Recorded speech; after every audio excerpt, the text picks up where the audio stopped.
Okay, so here is just sort of a recap of what we were just talking about, one-time pads. Does it provide a secure channel? And we said, first, integrity is easily violated.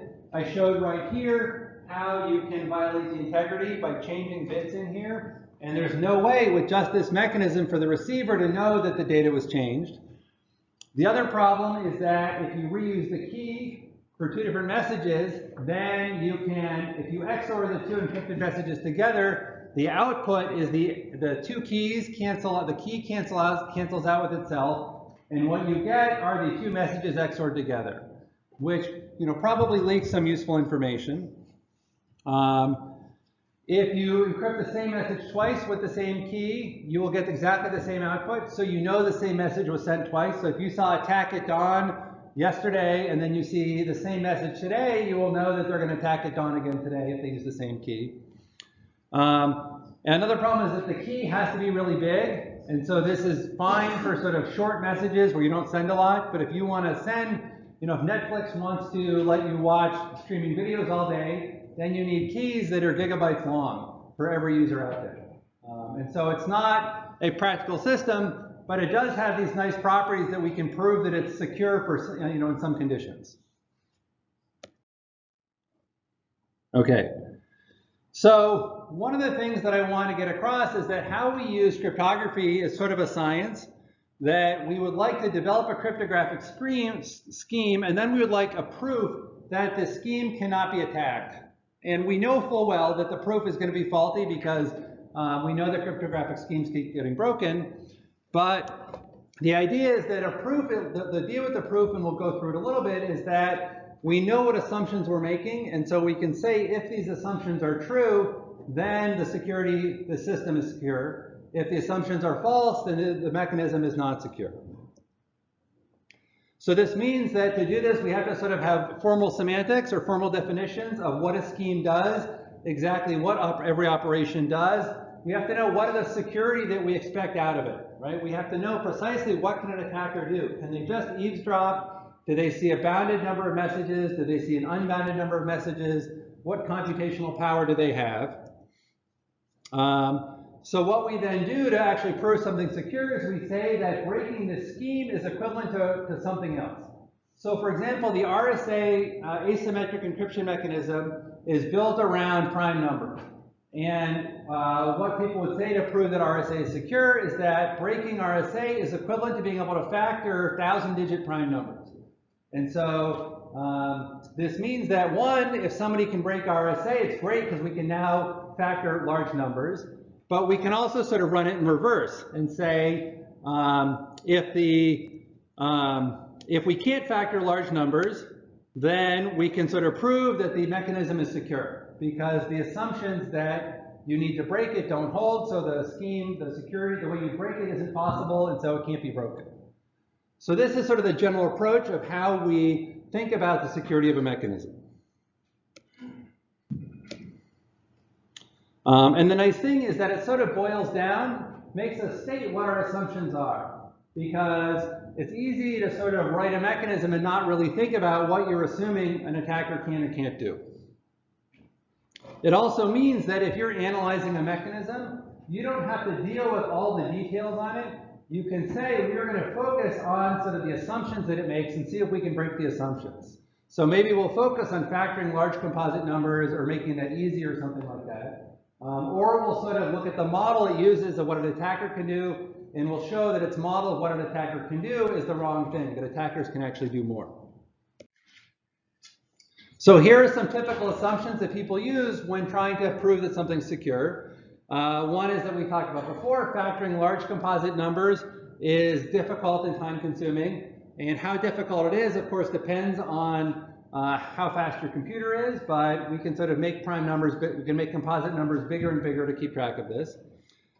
We can say that RSA permutations are hard to invert. So this is when we do a permutation where we're mixing the bits around in a particular way, we can say it's very hard to reverse that permutation. We can also assume that our underlying encryption primitives like AES and DES are secure. So we might say we're going to build a protocol where we're going to do shopping and we don't want you to steal my credit card. And the goal of the proof would be to say if that stealing the credit card means that you can invert AES, and if we believe AES are hard to invert, then you can't steal credit cards.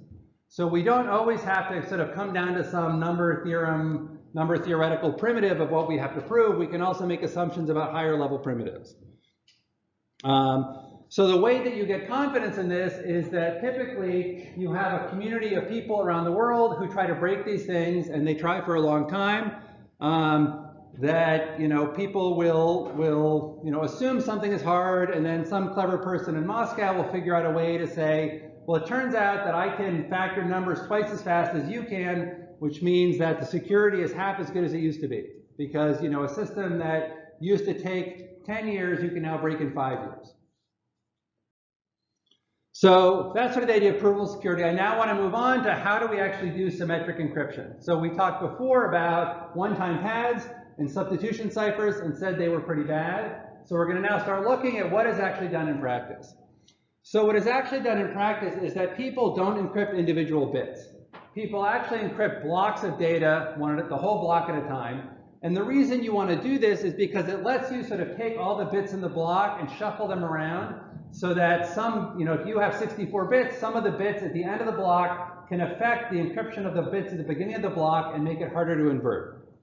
So the basic idea of the block cipher is that we're going to have a key generation mechanism where we feed in some randomness, RK. This creates a symmetric key.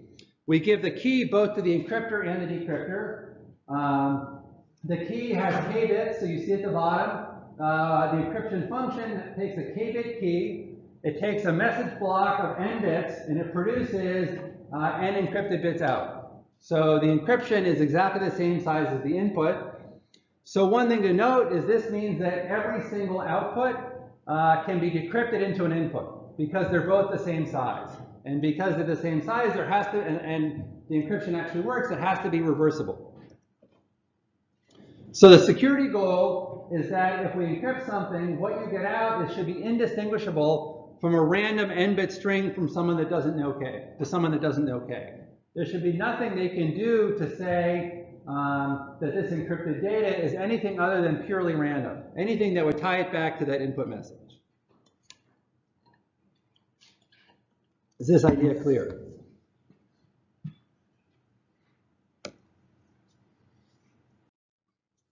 Okay. So a way to think about this is that we sort of have two worlds. We have one world where somebody knows the key and they're producing the ciphertext, and another world where we have the ciphertext that just picked it totally random to annoy people. And we have this malicious person, and they are trying to look at this and figure out which world they live in. Do they live in a world where somebody is just spewing garbage over the network, or in a world where people are actually buying headphones online at Amazon over the network? And the goal, if it's secure, is they cannot distinguish it. There's nothing they can do to sort of learn anything about whether there's a message hidden in this. So if this holds for polynomial time adversaries, this means adversaries who can only compute things for some polynomial number of bits squared to the fourth, then it's called a pseudo-random function, because it sort of takes the input and it creates a pseudo-random output. And it's pseudo-random because it's not actually random, but it's indistinguishable from being random. So one of the most popular mechanisms to do this is called the Data Encryption Standard, or DES. This was originally called Lucifer. It was developed at IBM and then adopted by the federal government through some kind of shady process. And the NSA, which is the National Security Agency, who is in charge both of spying on everybody in the world and of making sure that our encryption is secret, had input and made some modifications to Lucifer before it was released publicly. People have never actually figured out if they did anything to make it less secure or why they did what they did. It's a closely held secret of what happened. But for the data encryption standard, the block size is 64 bits. The key size is 56 bits, which is 72 quintillion keys or something like that. So it's a pretty big key size. The keys in practice are actually 64 bits. They have some parity in there, so you can detect when a key is corrupted. So when you actually do encryption, I'm not going to go through the details here. If you want the details, there are other classes you should take, like a cryptography class. But the basic idea is that we split the key into two pieces, a left half and a right half. and then we run it through these Feistel rounds, and the Feistel round takes the one half and permutes it somehow, and then we're going to add the other half into it, and then we're going to kind of take the original right and make it the next left. So we're splitting things in half, manipulating one, XORing pieces together, recombining them. And because doing this once isn't that secure, we do this 16 times. So we apply the same function 16 different times to make it really, really hard to sort of undo and make it slower to undo. The other thing about this is that each of these Feistel rounds uses a separate key. And this is a design pattern you'll see that we were going to take the original input key and then produce sort of new subkeys from it. We saw this with TLS where you had this master secret and we created different secrets from that master secret for actually doing the encryption. The same thing here, we have this master secret, the key that we then create round keys with by generating new information from that. For example, hashing it with different strings. So DES used to be pretty good. You know, it should take 2 to the 56 tries to do this. So in 1992, BM and Shamir showed that with chosen plain text, they could reduce this to 2 to the 47. So they made it 32 times faster to break the system. In 1997, it went down to 2 to the 56 over 4, which is 2 to the 14th, I believe, computations. This meant that you could recover a key in 41 days using computers in 1997.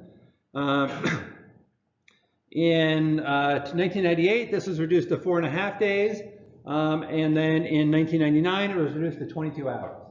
And so you can see two things happening here. One is that computers are getting a lot faster. So something that was slow is getting sort of exponentially faster by Moore's law. The second thing is that the number of bits you actually have to search through to try something is going down. So if somebody can say we can sort of guess 2 or 3 of the bits of the key, and you don't have to detect them, that saves you, a factor of 4 or a factor of 8 in the work. And so this is how cryptographers or cryptanalysts think about it. Can we take a 128-bit key and reduce the possible keys it could be down to some smaller number?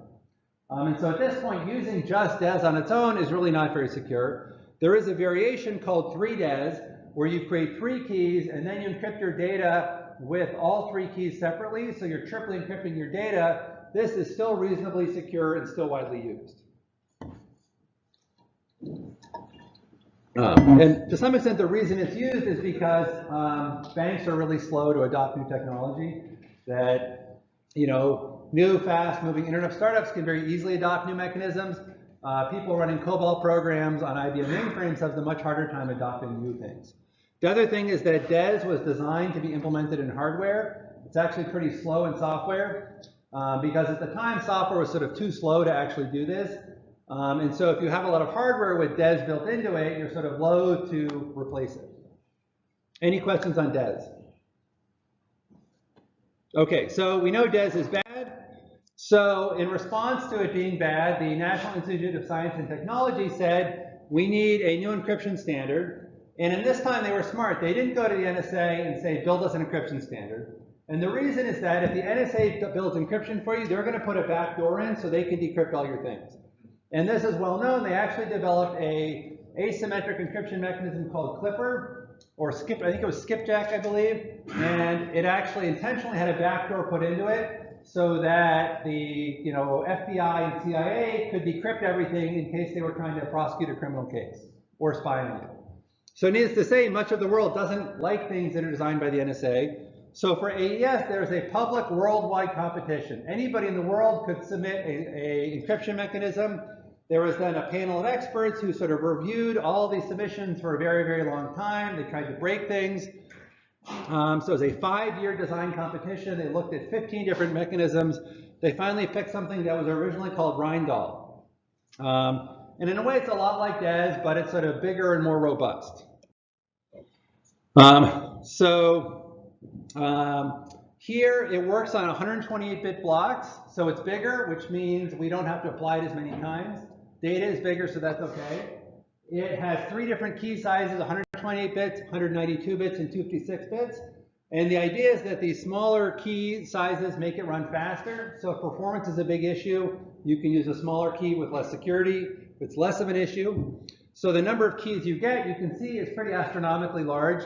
And so it means that, you know, for the long foreseeable future, it will be impossible to exhaustively try all of these, even if you're using, you know, all the computing power at Amazon or Google or something like that. So here again, we have rounds. We're going to apply sort of the same thing multiple times. So in this case, we're going to sort of take our key, split it into pieces. We're going to permute the bits by shuffling them around. We're going to then mix in some key material, permute it again, and do this a bunch of different times.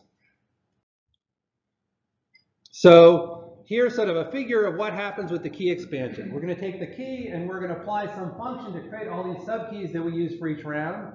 And again, this has to be something we do for decryption and for encryption because we need to, of course, get back. So this is what the round function looks like. So you can see in the beginning, we're sort of permuting all the bits. So we are taking the bits, you know, the first bit and putting it in the second bit, and the second bit and putting it in the fourth bit. So we're rearranging things. We are then going to take some of the bits and spread them around and mix them. So we're mixing bits together. And we do this a bunch of times, and then we're going to mix in the round key after this. So these are sort of the primitive things we can do inside, is permute things and mix things together, which means that it's very hard to reverse it, because if you're mixing in two bits, you don't sort of necessarily know what the original bits look like in some way.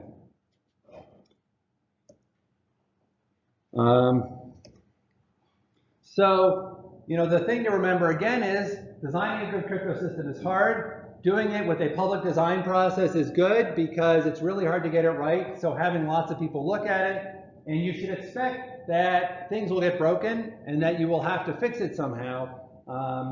And, you know, try this a bunch of times. So, you know, if you found a bug in AES, for example, you know, people could go back and say, well, this is where the bug came from, so let's adjust this mixed network or how the permutations happen to try to prevent that attack.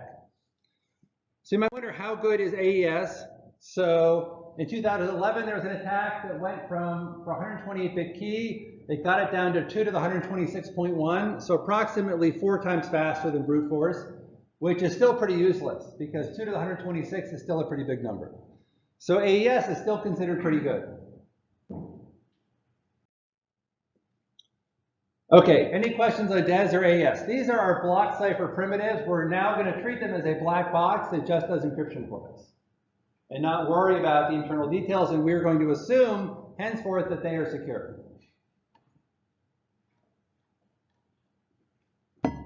So the question is, okay, we now went from the one-time pad to a block cipher. Is a block cipher something we can use directly for communication? So inside TLS, remember, we want to encrypt all the data between our browser and the server. Can we use a block cipher and just directly apply this encryption function to all the data we want to send? So there's a couple limitations. One is that you can only fit messages that are n bits. So this is pretty easy. What you typically do is pad the end of a message. You record how long the real message is somewhere, and then you just put some random data at the end and encrypt that random data. So that's not such a big problem.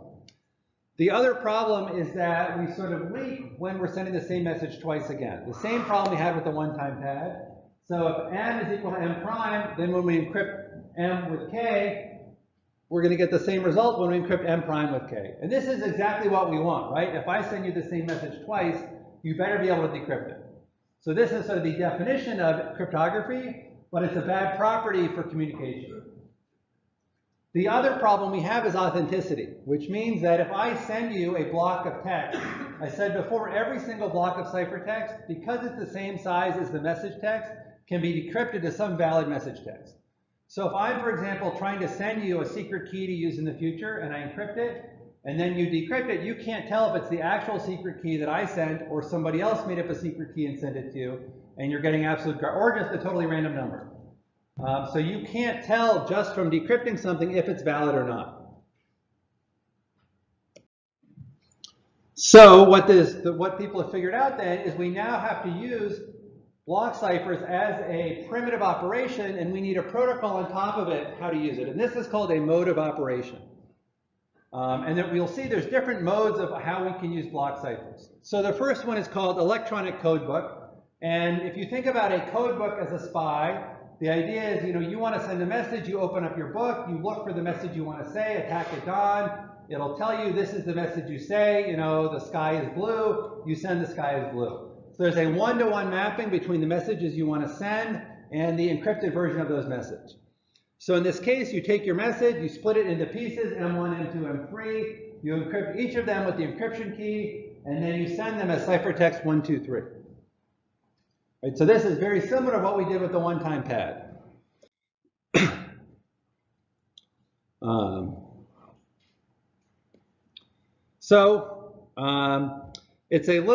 challenge with this is that it really is still a substitution cipher, because we are still substituting one block of input every time we see that block of input with the same output.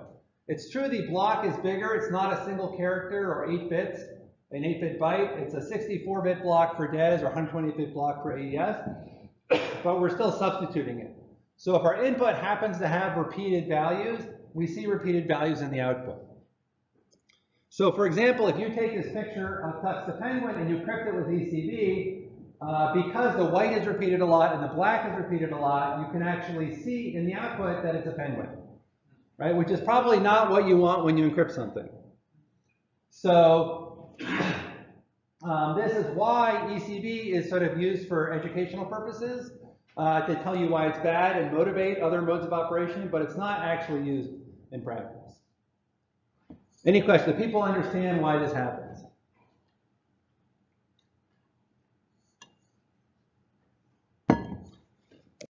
So what we would like is to find another mode where we can find a new source of randomness that we mix in with the key when we're encrypting, so that when we encrypt the same thing twice, we get a different result the second time.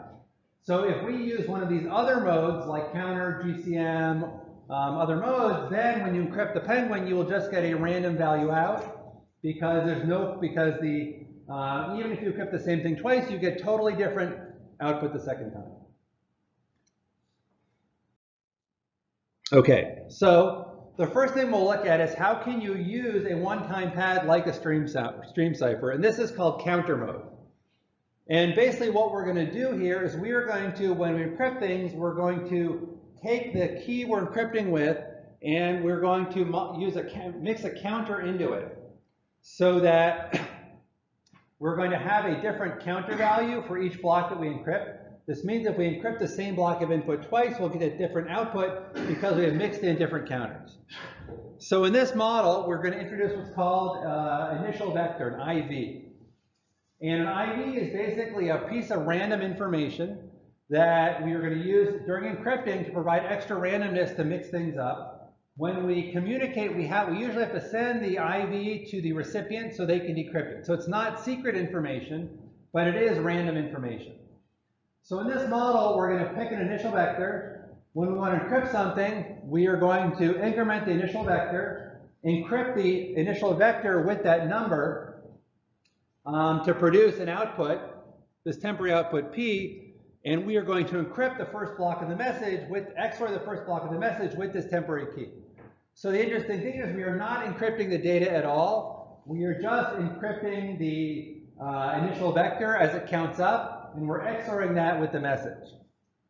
So the nice thing is we could potentially, if we wanted to, we could sort of compute P1, P2, P3 in advance of sending the message, because they have no dependence on the message at all. You're shaking your head? So in a way, this is a lot like the one-time pad. Remember, in the one-time pad, we had this random string and we XORed it with the message. Here, we are in effect producing a random string with our block cipher and then XORing it with the message. Yes?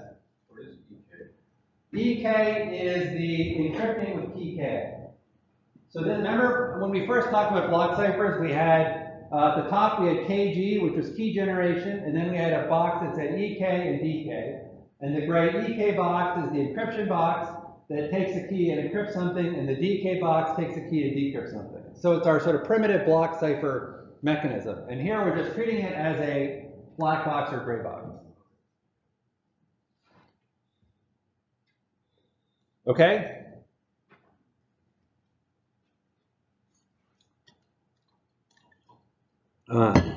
So what are your thoughts on this mechanism?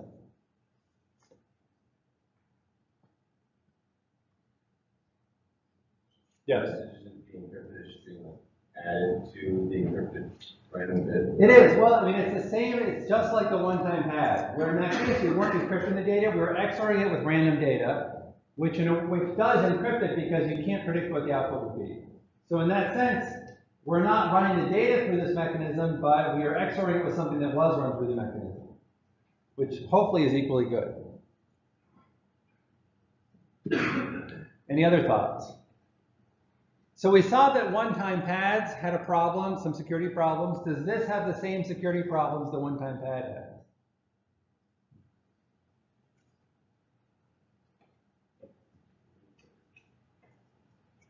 Right, so with the one-time pad, we showed how you could sort of replace the message with your own value if you knew what was in there. Is that still true in this scheme? I'm saying no. Why not? Because it looks like you're kind of like the when you're randomizing everything you're adding to it, so you can't specify a specific place where if you were to order like 60 books, which 100 books, you wouldn't know where 100 is, or if it was represented as 100. Well, so suppose we, so the thing to remember is M1, M2, M3 is your order to Amazon where you're ordering things. So M1 will be the first, say, 128 bits, M2 is the second 128 bits, M3 is the third 128 bits. So to some extent, if you, that means that the output C1, C2, C3 will be the encrypted of that input. So you know, for example, if the number of things you're ordering is in the second 128 bits, it'll be at some place in M2. And so you know that if it's a bit offset 22 in M2, then the encrypted version of that number will be a bit offset 22 in C2, because we're just XORing things here. So we actually do know if there's data at some offset of the input message, that same encrypted data will be at the same bit offset in the output message. Yes? How does someone decrypt this when they have the key, they don't have the counter? So remember what I said is you have to communicate the initial vector to the recipient. So they have the key, you send them the initial vector, they can then calculate the counter the same way you did. But the counter was random. Is the counter always the same? So the first counter is the initial vector, and then when we're encrypting C1, we're going to add 1 to that. And then encrypt C2, we add 2 to it. So if you have the initial vector, you can compute the counter for every single block. So in a way, this is exactly the same as the one-time pad. It has the same vulnerability because we're still just doing the XOR trick here at the end. So, and it's really that XORing random bits with the message and not shuffling the bits in the message that let you replace those bits. The other thing that's nice about this, though, is that it does kind of give us that, masks out the penguin picture. That part will work. And the other thing that's nice is that if we want to decrypt, for example, suppose we just wanted to decrypt ciphertext 3 without decrypting ciphertext 1 and 2, we can do that because we can take the initial vector, add 3 to it, encrypt it to get P3, and then XOR it to get message 3 back. And so it's nice that we can have random access to the message. Okay, so we're going to look at another mode now. This is called cipher block chaining. And this is actually, the counter mode is not great for the reason we saw. Cipher block chaining is more interesting. So in this model, we're still going to pick an initial vector ID. What we do this time, though, is that instead of XORing the output of the encryption function with our information, we are going to XOR the message with the previous counter and then encrypt it. And then we take the output of that cipher as something to XOR the next message with it. So for every block of the message, we've actually taken the previous piece of encrypted message and XOR that with the data before encrypting it. So this means that, the attack on Amazon changing the numbers, you can't do that because we are fully encrypting that block. We know that, the number of things you're ordering are in the second block, but we don't know, there's no set of bits in there that refer just to the order number because we're doing the encryption.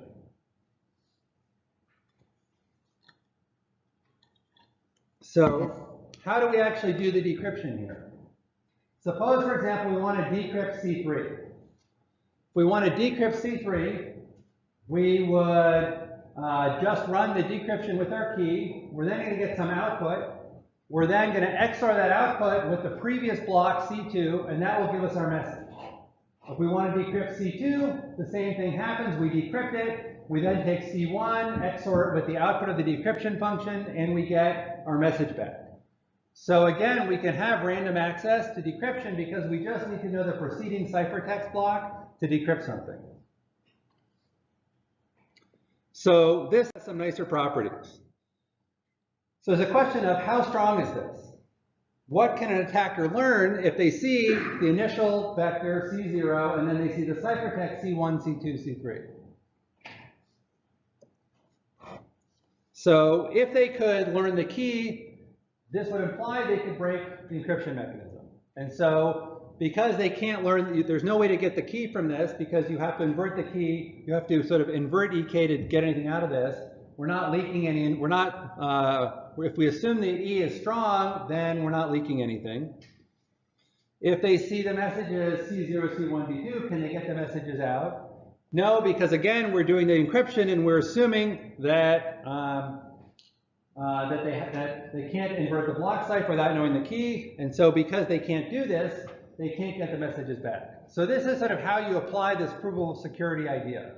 Right? What would it mean to get M1, M2, M3 back? It would mean that you had to invert EK without having the key, and we assume that couldn't be done. So that means we can prove you can't get the input messages back. Can you learn any bits of the message? The same thing is true. You have to beat sort of the security of the block cipher, which assumed was a good pseudo-random function, to learn any bits. So the thing to note is that this is really a passive adversary who's eavesdropping, right? We have just said, what can an eavesdropper learn about your data? And we have shown an eavesdropper can't learn anything about the key or the message you were sending here. Right? If you send the same message multiple times and use a different initial vector, you will get a completely different output here, which is exactly what we want. People believe this. Okay, so active adversary. So this was Eve. What about Mallory? Any thoughts on whether Mallory can wreak havoc? Yes? I just have a question. So we have to send the ID as well? Correct. Yeah, so do we send that clear text?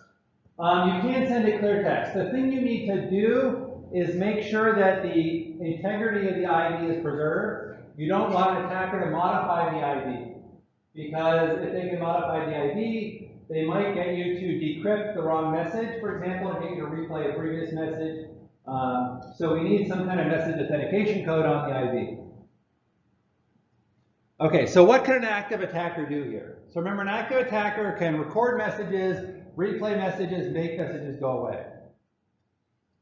So is there anything, so the first question is, what do we want from a communication mechanism? Like, what would be a strong communication mechanism? What properties should it have? It's going to be different each time. I've heard that, but like, it was the exact same length every time. Right, so here, it's true in this case, the length, if we send the same message multiple times, the length will be the same. Although we will round it up to a multiple of the block size, so that changes things a little bit. But you can do that by sort of padding out your messages by saying we're always going to send a kilobyte of data no matter what. So that's a good point. So we would like people to not be able to see the length of the message, because attack at dawn and attack at night are different lengths, and so you could learn something if you learn how many characters are sent. Other properties we might want out of a good encryption mechanism.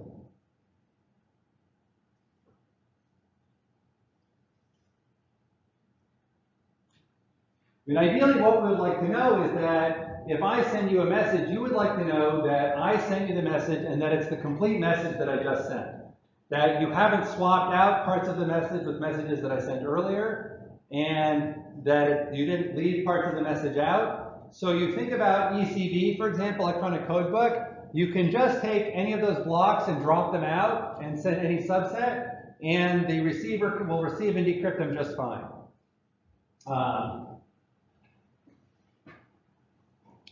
So, can you forge a message? So suppose you actually pick, some ciphertext, and I send you the wrong ciphertext. What's going to happen? So if I replace, if I am Mallory and I replace C0 and C1 with some other value of C0 and C1, what will you decrypt? Yes. Some junk value. So what of the, in this case with M1, M2, M3, will all three be junk? Will only M1 and M2 be junk? What will happen? Okay, so in this case, all will be junk because when we decrypt C1, we're going to get back some other message. We're going to XOR it with a random C0, and it'll be the wrong message. When we then use C1 to decrypt C2, we use the wrong C1 to decrypt C2, then and we'll get the wrong, when we decrypt C2, we will get the right decrypted version, but then when we XOR it with the wrong C1, we'll get the wrong version of M2. But then when we decrypt C3 with the correct C2, we will get the right M3 again. So in this case, if you mess up, for example, the first two pieces of this, you mess up the first two blocks when you decrypt it, but the rest of the decrypted version is still fine. So it doesn't mess everything up when you mess up. If you mess up one block, it doesn't mess everything up. It just messes up the same number of blocks in the decrypted version. So this means that you could potentially, so for example, if you're sending me a JPEG, and I know there's a big section of it that's just sort of compressed data, I can change some of those blocks. And the image will when you decrypt the image, you'll see the wrong image, and you can't really tell in this mechanism.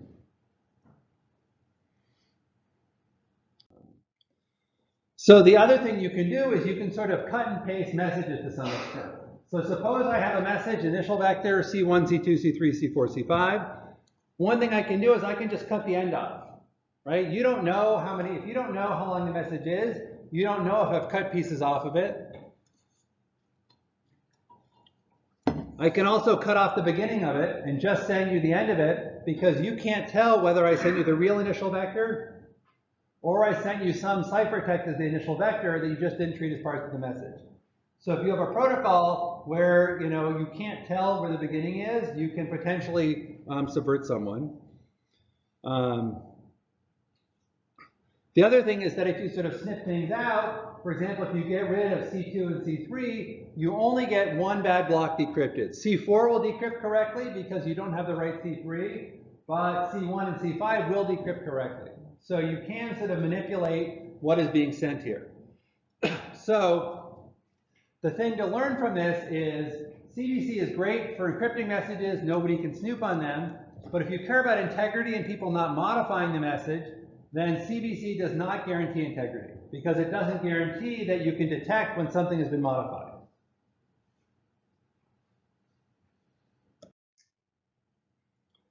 So needless to say, there are lots of attacks on CBC. CBC has been sort of supplanted by other mechanisms that are fancier.